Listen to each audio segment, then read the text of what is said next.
여러분 안녕하십니까. 청소년 문화 시간입니다. 저는 최정경입니다. 자, 9주차 2강부터서는 언어 문화에 대해서 학습하도록 하겠습니다. 자, 언어 문화 첫 번째 시간 함께 열심히 공부하도록 하겠습니다.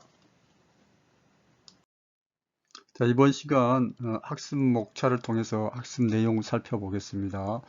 먼저 첫 번째로 언어와 사고, 사회, 문화와의 관계에 대해서 학습하도록 하겠습니다.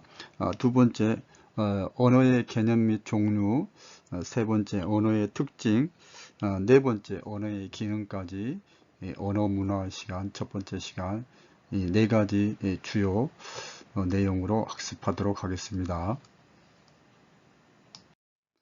자, 이제 에, 언어, 언어와 사고, 사회, 문화와의 관계에 대해서 학습하도록 하겠습니다. 자, 어, 결론적으로 말씀을 드리면은 언어와 사고, 또 언어와 사회, 언어와 문화는 상호 관련성이 있다는 겁니다. 연관관계가 있다는 거죠. 자, 그런 이제 대전제를 바탕으로 하나하나 살펴보겠습니다. 자, 언어가 있으면은 언어와 이제 사고의 관계 첫 번째로 보겠습니다. 자, 언어와 사고는 이제 상호작용을 한다. 자, 언어는 사용을 작용하기 때문에 뭐 화살표를 이렇게 양방향으로 해주는 게 이제 맞는 표현이겠죠. 자, 어, 예를 들어서 우리가 이제 쓰는 이제 언어 가운데 고운말을 쓰게 되면은 그 고운말을 쓰다 보면은 그게 이제 사고로 연결이 된다는 거죠. 이게 좋은 생각을 하고 좋은 말을 쓰게 된다는 거. 자, 이게 바로 언어가 이제 사고에 영향을 미치는 경우를 할 수가 있고요. 그 반대로 이제 사고가 언어에도 영향을 미친다는 거죠. 그래서 우리가 좋은 생각을 가지고 있으면은 또 고운 말을 할 수 있다는 거. 자, 그래서 이제 사고와 언어와 사고는 이제 상호작용을 한다는 것입니다. 연관성이 있다는 거죠. 그래서 우리가 이제 고운 말을 쓴다는 것은 좋은 생각을 하게끔 하고 또 좋은 생각을 하고 사고를 하는 사람은 또 좋은 말, 고운 말을 쓸 수 있다는 거죠. 자, 다음 이제 언어와 사회도 관련성이 있다는 건데요. 자, 언어와 사회도 관련성이 있다는 것입니다. 자, 서로 이제 영향을 주고 받는다는 거죠. 지역마다 이제 언어가 이제 우리 지역마다 언어를 우리 뭐 사투리, 방언이라 그렇게 표현을 하죠. 그래서 예를 들어서 부추가 있는데 우리는 보통 이제 부추라고 그러는데 뭐 경상도에서는 뭐 정구지라고 그러고 뭐 또 전라도에서는 소리라고 그러고 선생님도 어렸을 때 이제 소리라고 그렇게 불렀습니다. 그래서 또 뭐 절파, 푸추 이런 식으로 절파는 경기도라고 그럽니다. 푸추는 강원도. 그래서 부추를 지역마다 다르게 부르는 것은 이 언어도 어떤 지역 사회와 관련성이 있다는 것을 알 수가 있고 또 사회적인 나이, 성별, 계층, 직업 등에 따라서 언어가 다르게 쓰이는 거죠. 자, 우리 청소년이 이제 언어를 쓰는 것들 이런 것들이 이제 대표적으로 이제 언어와 사회의 관련성을 잘 설명해주는 그런 내용이라고 할 수가 있겠습니다. 청소년뿐만 아니라 의사들은 의사들대로 그런 이제 직업이나 계층에 따라서 이렇게 언어가 다르게 쓰이는 것을 통해 가지고 언어와 사회도 이제 관련성이 있다는 겁니다. 다음 이제 문화와 이제 언어도 관련성이 있다는 것인데요. 언어와 문화도 관련성이 있다. 자, 우리나라에는 이제 농경 문화가 발달돼 있죠. 농경 문화가 발달돼 있다 보니까 어, 이제 뭐 쌀에 대해서 모라고 부르기도 하고 어린 이제 모죠. 이제 어린 벼가 모죠. 그다음에 모가 자라서 벼가 되고 그리고 쌀이 되고 그게 또 밥이 됩니다. 이런 식으로 모, 벼, 쌀, 밥 다양하게 이제 영어에서 라이스라는 게 우리는 이제 다양하게 이렇게 표현이 되지 않습니까? 이런 것들은 농경 문화가 발달했기 때문에 이렇게 쓴다는 것. 그래서 언어가 문화의 관련성을 이제 잘 설명해 주는 예시라고 할 수 있겠습니다.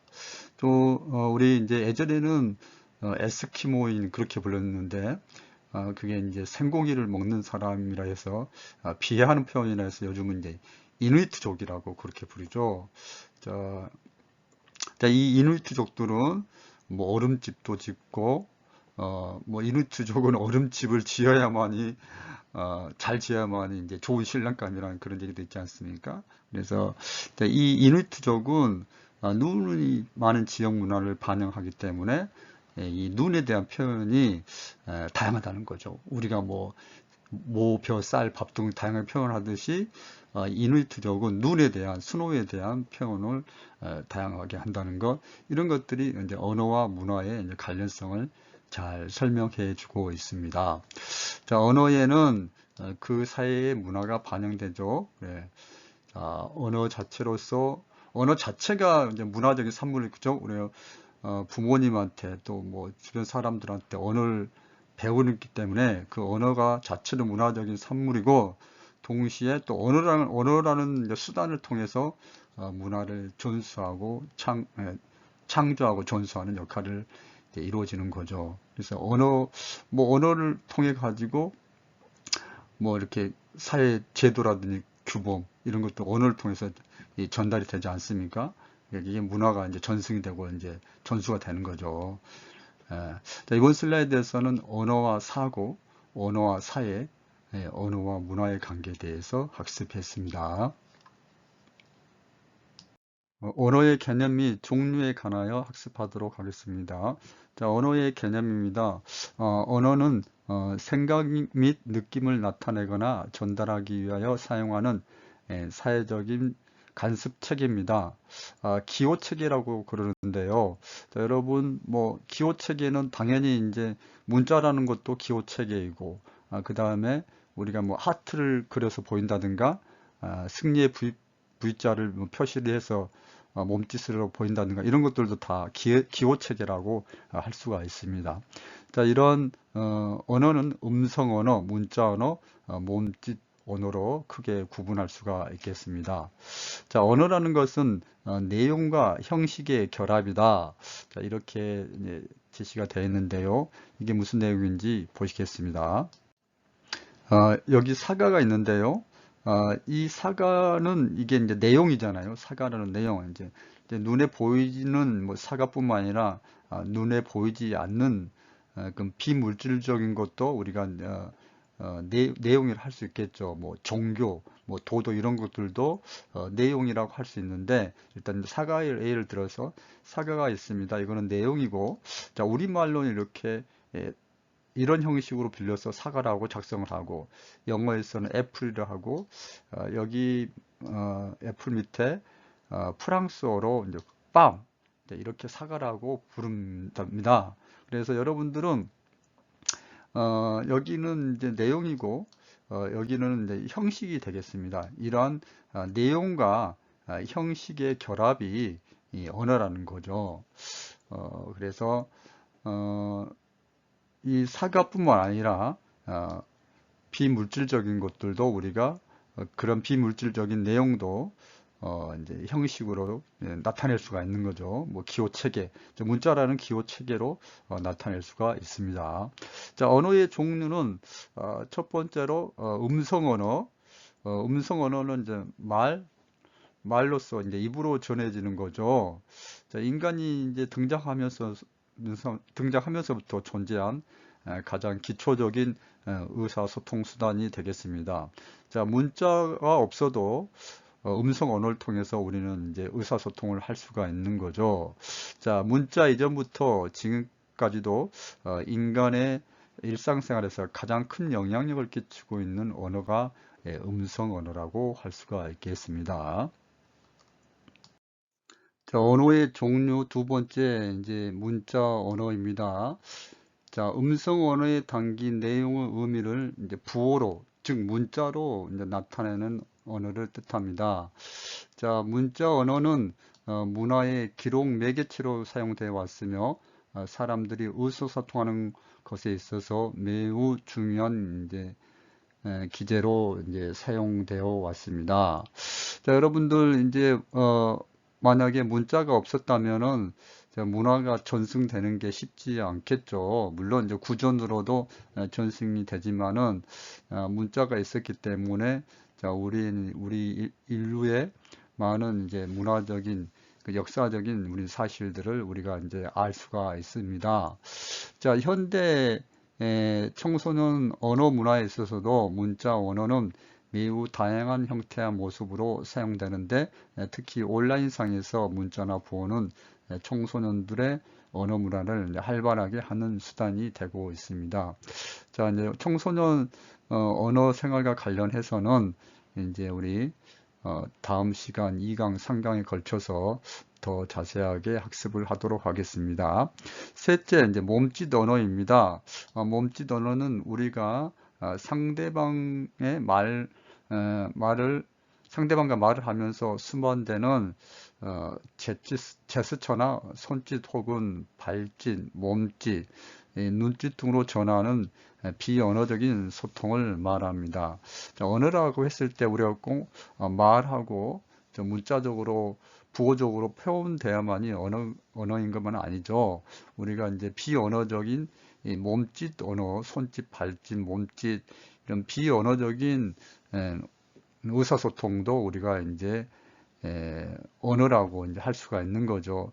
자, 예를 들어서 아까도 말씀드렸지만은 뭐 승리의 V자를 만든다든지 아니면 두 손을 양쪽 펼쳐서 올린다든지 자, 이런 것들은 자신의 어떤 비언어적인 방법을 통해 가지고 자기 자신의 이제 의사를 타인에게 전달하는 그런 동작을 이제 의미를 하게 되겠습니다. 자, 음성 언어, 문자 언어, 이제 몸짓 언어 이제 세 가지에 대해서 학습했습니다. 자, 언어의 특성 보겠습니다. 첫 번째로 기호성인데요. 언어는 의사소통을 위한 체계적이고 상징적인 기호 또는 부호이다. 어떤 물체나 추상적인 의미를 표현할 때 눈에 보이는 물체나 추상적인 의, 도덕, 양식, 종교, 법 이런 추상적인 의미를 표현할 때 음성과 문자라는 기호를 통해서 표현을 한다. 어렵지 않죠. 배를 입으로는 배라고 발음하고 글로 이제 배로 적는 것 이런 것들을 이제 기호성이라고 합니다. 자, 이제 언어의 특성 기호성은 어렵지 않는 내용인데 이제 두 번째 자의성이 이제 상당히 어렵습니다. 내용이 좀 보겠습니다.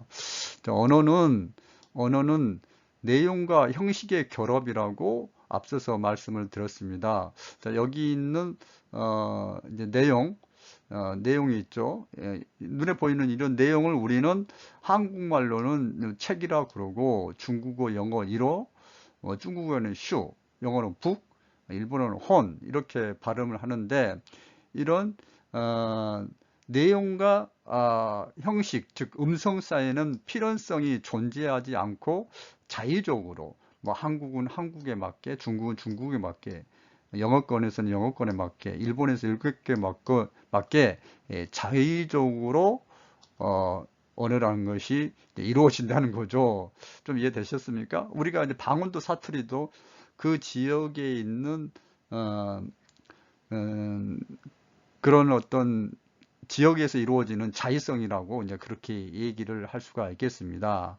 자, 여기 이제 내용 좀 더 보겠습니다. 내용과 형식이 자의적이지 않고 이제 자의적이라는 것은 내용이 있으면은 이 형식이 즉 음성이 국가마다 지역마다 다 다르다는 거죠. 근데 이 내용과 형식이 자의적이지 않고 필연적이라면은 아, 다 똑같아야 된다면 동일한 내용을 나타내는 각 형식 그래서 이거 차이가 나잖아요. 여기 이런 이제 책이라는 우리가 눈에 보이는 이런 내용이 있는데 이런 것들을 책, 슈, 북, 혼 이렇게 부르는 이렇게 차이가 나는 것을 설명할 방법이 없다는 거죠. 예, 그래서 이 언어라는 것은 필연적이지 않고 자의적으로 구성이 되는 게 언어의 이제 특성이라고 할 수가 있겠습니다.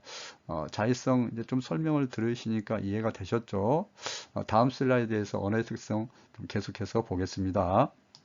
자, 언어의 특성 세 번째, 사회성입니다. 자, 언어는 사회적 약속 체계이며 어떤 개인이 내 마음대로 바꿀 수 없다는 거죠. 나 혼자 그렇게 쓰면 안 되는 거죠. 이게 언어가 이제 사회적인 약속, 이걸 바로 불가역성이라고 좀 어려운 말로 표현을 합니다. 불가역성이라는 거, 불가역적이라는 거. 그래서 우리가 사회적인 약속이기 때문에 오리를 보고 우리라고 하면 안 되겠죠.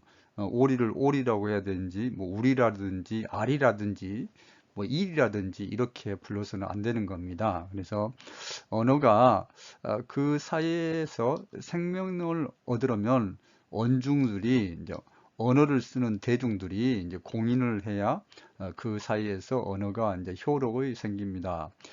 자, 이제 노견이란 이제 말이 한자 말입니다. 이제 한자 말인데 그것을 우리 고유어로 바꾸자. 그래서 이제 갓길이란 말이 예, 생겨났고 그거를 갓길이라고 이제 부르기 시작을 한 거죠. 그래서 요즘은 다 이제 갓길이라고 고속도로에서 갓길이라고 이제 그렇게 부릅니다.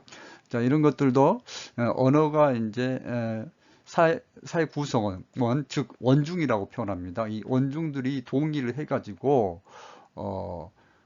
이제 바꾸는 경우, 이제 갓길이 이제 대표적인 경우라고 할 수가 있습니다. 이런 것들도 다 자, 언어의 이제 사회성이라고 볼 수가 있겠죠.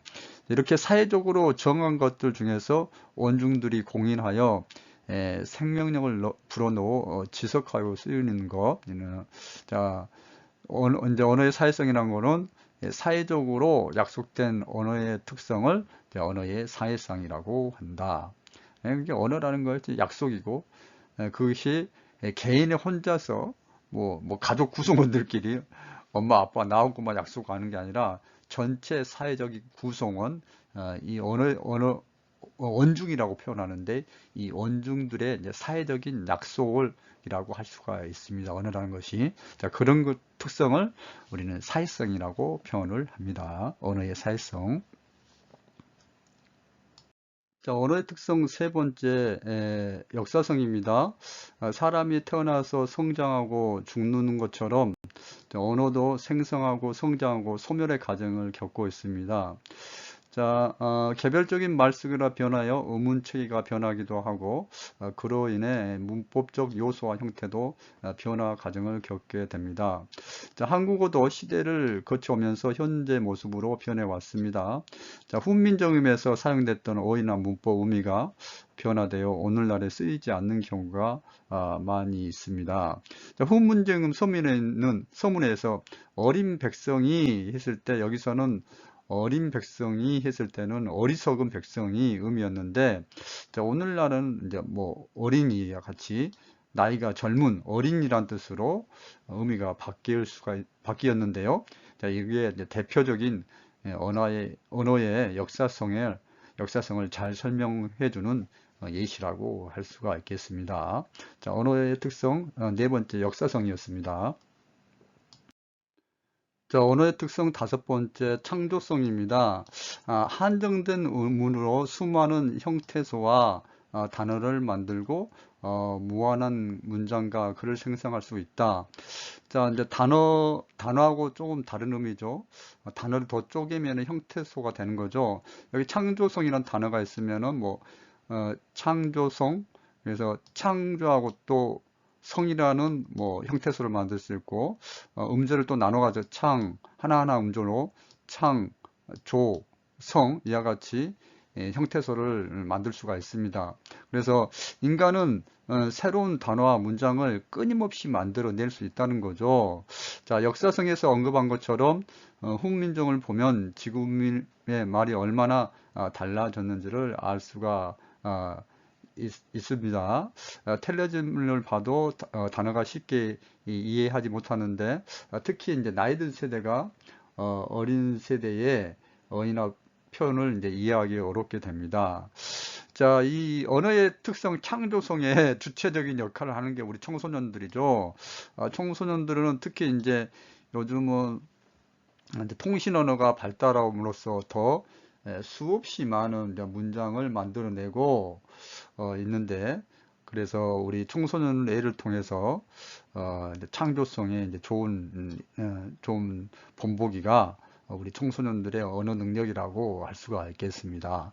자, 그래서 이제 언어의 특성, 창조성 이런 내용들, 이제 언어의 특성을 결부해서 청소년 이제 언어 문화에 대해서 이제 2강, 3강에 대해서 말씀을 드리도록 하겠습니다. 그래서 창조성뿐만 아니라 뭐 이렇게 사회성, 역사적 이런 언어의 특성과 관련해서 청소년 문화가 어떻게 연관성이 있는지 그런 것들에 대해서 2강, 3강에 걸쳐서 말씀을 드리도록 하겠습니다. 언어의 특성 끝으로 분절성에 대해서 학습하도록 하겠습니다. 언어의 분절성, 언어에서 연속적으로 이루어져 있는 세계를 불연속적으로 끊어서 표현하는 특성. 자, 이게 이제 내용 자체로는 좀 이해가 잘 안 될 텐데, 이제 예를 들어 보시면은 경계가 분명하지 않는 무지개 색깔을, 이제 무지개라는 그런 이제 실체적인 세계가 있지 않습니까? 우리는 무지개를 빨주노초 파남보해가지고 7개의 색깔로 끊어서 표현을 해버리죠. 이제 그걸 이제 분절했다고 표현을 한 겁니다. 사실 우리 포토샵을 보면은 엄청나게 이제 많은 색깔로 연결이 되어 있죠. 그와 마찬가지로 우리 무지개가 많은 수만 가지의 어떤 빛의 연속적인 스펙트럼으로 구성이 되어 있는데, 이거를 7색깔로 해가지고 빨주노초 파남보로 해가지고 우리가 분절을 해가지고 그렇게 표현을 한다는 거죠. 이게 바로 언어의 분절성입니다. 자, 예를 들어 한 가지 더, 강아지 짖는 소리가 멍멍, 우리가 이렇게 표현을 하는데 거기에는 멍멍멍멍멍멍멍 계속 그 연속적으로 연속성을 가지고 있는데, 그 강아지 짖는 소리가 연속성을 가지고 있는데 우리가 불연속적으로 끊어버리는 거죠. 그래서 멍멍 이라고 이제 분절해가지고 언어라는 것은 표현을 한다는 거죠. 좀 이해되셨죠? 언어의 분절성은 언어의 이제 기호성과 관련이 맺고 있다. 그래서 이제 언어의 기호성은 이제 언어라는 것을 기호로 나타내는 거잖아요. 그래서 강아지 짖는 소리를 멍멍이라고 기호로 나타나는 걸 이제 기호성인데, 그렇기 때문에 이 언어의 분절성은 기호성과 이제 관련이 있다는 거죠. 다시 또 정리해 드리면은, 언어는 연속적인 자연의 세계, 강아지 짖는 소리가 멍멍멍멍멍멍멍멍 이런 연속적인 세계를 불연속적으로 끊어버린다는 거죠. 분절해서 사용한다는 거죠. 그래서 연속적인 자연의 세계를 불연속적으로 끊어서 사용하는데, 단어와 단어 사이가 끊어져 있다거나 뭐 자음과 모음이 나누어져 있는 것이 모두 다 언어가 이제 분절되어 있다는 것을 나타낸다는 것입니다. 자, 여러분, 이제 이 분절성을 이제 설명드리면서, 이제 언어라고 하는 게 우리가 이제 언어와 사고의 이제 그 관계에 대해서 말씀을 드렸는데, 예? 그러니까 언어가 사고에 영향을 미친다고 말씀을 드렸는데, 이제 무지개를 보고 우리가 언어적으로 7색깔로 언어적으로 부르다 보니까,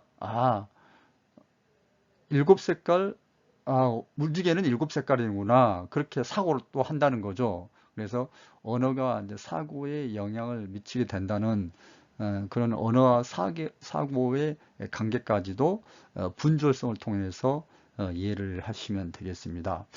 좀 길게 설명을 들었는데, 여러분들이 이제 뭐 무지개를 생각하시고 강아지 짖는 소리를 생각하시면서 모든 이제 그 우리가 보이는 세계, 또 들리는 그 음성의 세계, 이런 세계는 불연속적으로 되어 있는데 그것을 끊어서 표현하는 특성을 분절성이라고 이렇게 이제 깔끔하게 이해를 하시면 되겠습니다.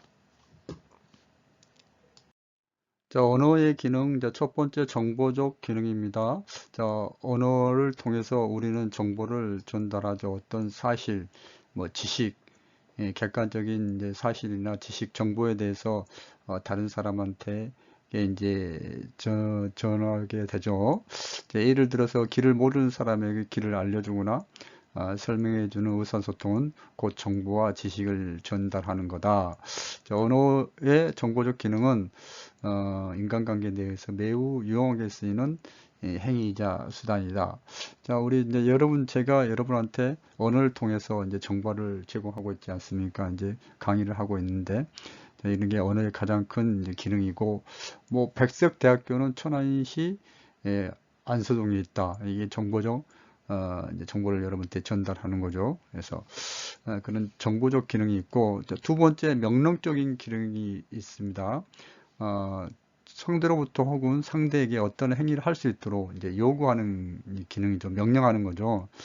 명령하거나 요청을 해서 상대의 행동이나 태도에 영향을 미치는 기능이 이제 명령적인 기능이 있는데 이 명령이 이제 명령은 그야말로 명령은 뭐 청소 좀 해, 공부 좀 해 이런 건 명령형이 있고 아니면 이제 약간 부드럽게 청유형으로 같이 하자, 청소 같이 하자, 엄마하고 같이 청소하자 이런 식으로 청형으로 명령형과 청유형으로 구분할 수가 있습니다.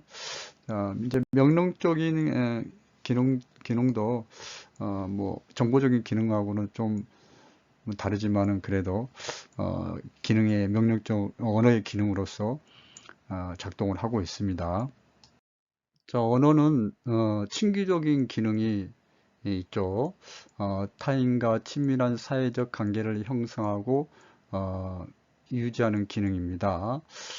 말하는 사람과 듣는 사람 사이에 사회적인 관계를 아주 친밀하게 유지시키는 기능이 바로 친기적인 기능입니다. 처음 만난 사람과 관계를 형성해 소통하고 하거나 혹은 이미 형성된 관계를 보다 친밀하게 유지하는 목적으로 우리 이제 대화를 통해서 달성할 가능성이 이제 높다고 이제 얘기를 하고 있습니다. 뭐 여러분 제가 강의실 들어가면서 여러분 안녕하세요. 자 이런 것도 다 이제 친교적인 어떤 기능을 하고 있는 거죠. 그래서 뭐 좋은 아침입니다. 이런 건 이제 정보를 전달한 게 아니라 상대방과 친교를 위해서 이제 인사하는 거 좋은 아침입니다. 뭐 굿모닝 이런 친교적인 기능이 있는 겁니다. 자 정서적인 기능 언어를 통해서 자신이 가지고 있는 감정 느낌을 표현할 수가 있고 그것은 단지 음성 언어가 아닌 문자 언어나 몸짓 언어로도 이제 표현이 가능하다는 거. 자, 현재 자신이 느끼는 감정이나 태도, 생각 등을 표현하는 게 이제 정서적인 감정이자, 상대방에 대해서, 너 멋있다. 이런 것들도 내가 그 상대방에서 느끼는 그런 정서에 대해서 주관적인 감정을 상대방에 표현하는 거죠. 그리고 스스로에게도, 맛있다. 너무 맛있는 음식을 먹으니까 기분이 좋다. 이런 것들도 주관적인 감정을 이제 스스로 표현하는 거죠. 꽃을 보니 기분이 좋다. 스스로의 이제 감정을 스스로에게 표현한 거고, 상대방을 보고, 너를 만나니 기분이 좋다. 자, 이런 걸 상대방을 향해서 이제 자신의 이제 감정을 표현하는 거죠. 자, 이런 것들이 바로 이제 정서적인 기능이 되겠습니다. 자, 끝으로 언어의 기능 다섯 번째 예술적 기능, 이제 미적 기능이라고 하는데요. 언어가 문학 작품 창작에 사용될 때 발휘되는 기능입니다.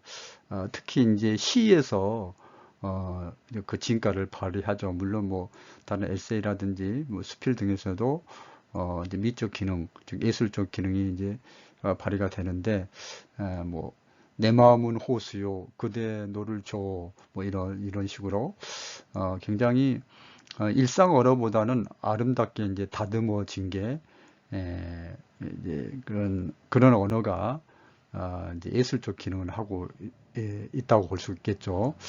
미적 가치를 추구하기 위해 언어가 사용되는 경우 이런 이제 작품을 통해서 감정이나 정서를 좋은 정서, 좋은 감정을 불러일으키는 의도에서 사용되고 문학 작품 중에서도 시적 표현의 언어가 사용될 때 이 이제 예술적 기능, 미적 기능이 두드러지게 발휘가 된다는 거 말씀을 드립니다.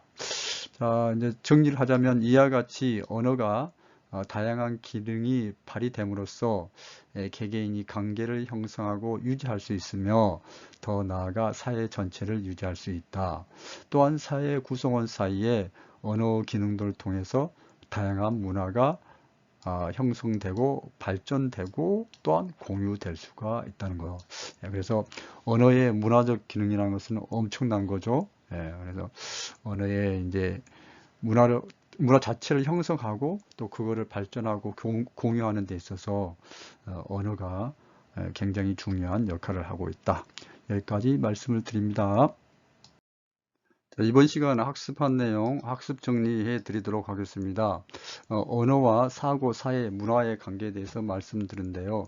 자, 언어가 사고에 영향을 주고 사회, 문화도 이제 관련성이 있다는 거죠. 자, 근데 언어가 사고에 영향을 주고 고운 말을 쓰면 고운 말을 쓰면은 이제 좋은 생각을 하게 되고 또 좋은 생각을 함으로써 고운 말을 쓰게 되는 이 언어와 사고의 상호작용에 대해서 말씀을 드렸습니다. 자, 언어와 사회의 관련성에 대해서 말씀을 드렸는데요. 지역사회마다 언어, 이제 방언, 사투리가 있고요. 이게 다르다는 거. 그래서 그 지역사회의 영향을 언어가 받는다는 거잖아요. 어디에서는 부추라 그러고, 어디에서는 정구지라 그러고, 어디에서는 소리라 그러고. 또한 지역사회에 있는, 지역사회 아니라 사회적인 나이, 이 성별, 계층, 직업 등에 따라서 언어가 다르게 쓰이는 거예요. 이런 이제 출신 성분이라든지 계층, 직업, 사회적인 신분에 따른 그런 걸로 인해 가지고 언어가 다르게 쓰인다는 거. 청소년들이 쓰는 언어도 이제 대표적인 그런 예라고 할 수가 있겠습니다. 자, 문화도 언어와 관련성이 있다는 거죠. 농경 문화가 발달한 우리나라에서는 쌀에 대해서 다양하게 표현을 하고 있고요. 자, 이누이트족은 눈에 대해서 다양하게 사용하고 있다는 거. 자, 언어에는 그 사회의 문화가 반영된다는 것까지 말씀을 드렸습니다. 자, 언어의 개념 및 종류에 대해서 학습했는데요. 언어는 생각과 느낌을 나타내거나 전달하게 사용하는 사회적 간섭 체계이다. 음성언어, 문자언어, 몸짓 언어를 말씀드렸는데요.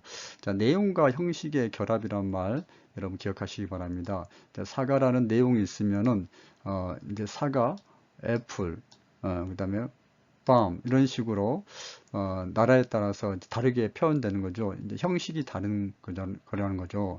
여기 있는 사과라는 형식과 이 내용이 결합된 게 언어라는 겁니다. 자, 언어의 종류 이제 음성 언어에 대해서 말씀드렸고 가장 기초적인 의사소통 문자가 나오기 전에부터 문자 언어가 나오기 전에부터 음성 언어는 인간과 함께 했던 그런 이제 언어라고 할 수 있겠죠. 이제 음성 언어에 대해서 말씀드렸고요. 자, 문자 언어입니다. 문자 언어는 음성 언어에 담긴 내용, 의미를 부호, 즉 문자로 나타내는 언어를 말합니다. 흔히 이제 그 음성 언어 다음으로 이제 문자 언어는 우리가 이제 많이 사용하고 있는 언어죠. 자, 그 다음에 몸짓 언어입니다. 이제 비언어적인 건데요. 비언어적인 의사소통을 이루어 나가는 것을 말하는데, 몸짓, 눈짓, 손짓, 발짓 다 포함이 되는 거죠. 이제 손가락으로 V자를 만드는 것도 이제 대표적인 이제 음성 언어라고, 몸짓 언어라고 할 수가 있겠습니다. 언어의 특성에 대해서 학습했는데요. 기호성입니다. 언어는 의사소통을 위한 체계적이고 상징적인 이제 기호를 사용한다는 거. 이제 배라고 이제 발음을 하고 이제 배라고 적는 거 이런 성질을 이제 기호성이라고 말씀을 드렸습니다. 자, 기호성과 더불어서 이제 자의성에 대해서 말씀을 드렸는데요.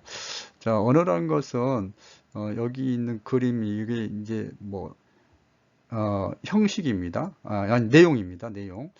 내용이 있고, 그거는 이제 형식으로, 음성으로 나타나는데, 한국어, 중국어, 영어, 일어가 다 다릅니다. 그래서 언어는 내용과 형식으로 결합으로 이루어졌지만, 내용과 형식 사이에 필연성이 존재하지 않고, 자유적으로 형성이 된다는 거죠. 언어라는 게. 그래서 한국에서는 책이라고 그러고 중국에서는 슈, 영어에서는 북, 일본에서 혼 이런 식으로 자의적으로 언어는 형식 이제 자의적으로 언어는 이제 형식을 갖추게 된다는 거죠.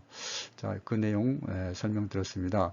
내용과 형식이 자의적이지 않고 필연적이라면 동일한 내용을 나타내는 각 형식 음성에서 차이가 나는 것을 뭐 한국어, 중국어, 영어, 일본어가 차이가 나는 것을 이제 설명할 수 있는 방법이 없게 된다는 거.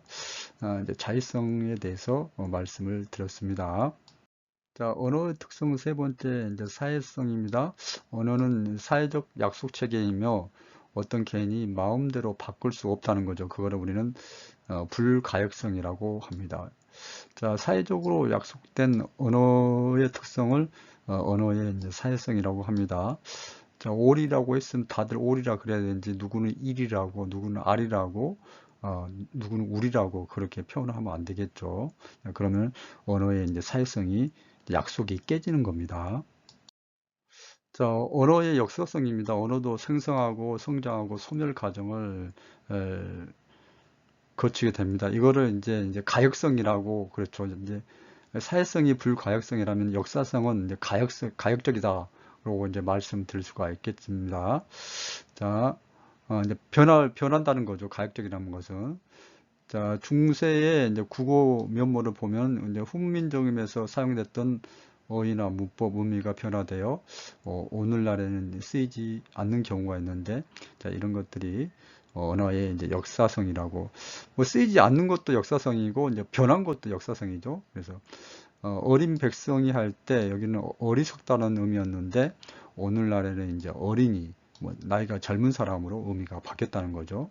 그래서 뭐 언어가 사라지는 것도 역사성이고 변하는 것도 언어의 역사성이라고 이해하시면 되겠습니다. 자, 언어의 창조성입니다. 언어라는 것은 끊임없이 새로운 단어와 문장을 만들어내고 있다는 거죠.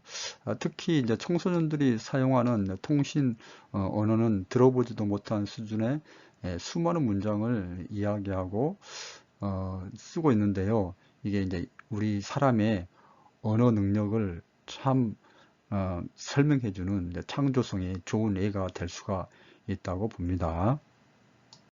자, 언어의 특성, 분절성에 대해서 학습했습니다. 자, 언어에서 연속적으로 이루어지는 세계를 불연속적으로 끊어서 표현하는 특성이 있다는 거죠. 자, 무지개를 봤을 때 경계가 분명하지 않잖아요. 근데 우리는 일곱 색깔을 무지개로 끊어서 표현을 하는 거잖아요. 자, 이게 에, 이제 언어의 분절성입니다. 자, 언어라는 게 이제 우리가 보이지 않는 언어의 세계도 있고, 이제 보이는 언어의 세계도 있는데, 눈에 보이는 이런 무지개 같은 경우에는, 이런 것들은 우리가 거기 많은 이제 색깔들이 연속적으로 있는데, 그냥 빨주노, 주, 파남, 보, 이렇게 분절해서, 무지개 색깔의 일곱 색깔, 이렇게 끊어서 표현하는 게 분절성입니다. 자, 언어의 이제 분절성은 언어의 기호성과도 이제 밀접한 관련이 맺고 있다는 것. 언어라는 것은 기호로 표현되고 그 표현된 기호는 이제 분절적으로 분절성 특징이 나타난다는 거 말씀을 드립니다. 자, 언어의 기능 첫 번째 정보적인 기능입니다. 언어를 통해서 우리는 정보를 전달하죠. 두 번째 명령적인 기능입니다. 명령하거나 요청해서 상대의 행동이나 태도에 영향을 미치는 기능입니다. 자, 명령형이 있고 청유형이 있습니다. 방을 청소를 좀 해라 하는 거죠. 같이 하자 이런 것들은 청유형에 해당이 되겠죠. 뭐 해라 그러면은 명령형이지만 같이 하자 청유형이 해당이 되겠습니다. 자, 언어의 친교적인 기능에 대해서 말씀드렸습니다. 타인과 친밀한 사회적 관계를 형성하고 유지시키는 기능을 하는 게 친교적인 기능입니다. 그래서 여러분들 인사하는 것도 다 이제 친교적인 목적으로 우리가 인사를 하는 거죠. 자, 정서적 기능이 있습니다. 자신이 현재 느끼는 감정과 생각, 태도나 가치관 등을 표현하는 기능입니다. 그래서 뭐 상대방을 만났을 때 아우 너무 멋있어 보인다, 예뻐 보이네요, 기분 좋아 보이네요. 자, 이런 주관적인 감정을 표현해서 이제 상대방하고 이제 우리 소통을 하게 되죠. 자, 이런 것들은 다 정서적인 기능에 해당이 되겠습니다. 언어의 기능 마지막으로 예술적 기능 또는 미적 기능이라고 합니다. 언어가 문학 작품의 창작에 사용될 때 발휘되는 기능이고 미적 가치를 추구하기에 언어가 사용되는 경우입니다. 자, 문학 작품 중에서도 시적 표현 언어가 사용될 때 이 기능이 두드러지게 발휘가 됩니다. 자, 이와 같이 언어가 가진 다양한 기능이 발휘됨으로써 개개인이 관계를 형성하고 유지할 수 있으며 더 나아가 사회 전체를 유지할 수 있다. 또한 사회 구성원 사이에 언어 기능들을 통해서 다양한 문화가 형성이 되고 발전되고 공유될 수 있다는 거 말씀을 드렸습니다. 자, 이번 시간 퀴즈 드리겠습니다. 맨 앞서서 말씀드렸던 언어와 사고, 또 언어와 사회, 언어와 문화의 관계를 교환에 있는 내용, 그리고 또 여러분 설명드린 내용을 토대로 A4 용지 반장인대로 정리해 보시기 바랍니다. 자, 여러분 이번 시간에는 언어 문화 첫 번째 강의했는데요. 언어와 사고, 사회, 문화와의 관계에 대해서 말씀을 들었고, 두 번째로 언어의 개념 및 종류, 세 번째 언어의 특징, 네 번째 언어의 기능에 대해서 전반적으로 언어와 관련된 내용들 학습했습니다. 자, 여러분 대단히 수고 많이 하셨습니다. 고맙습니다.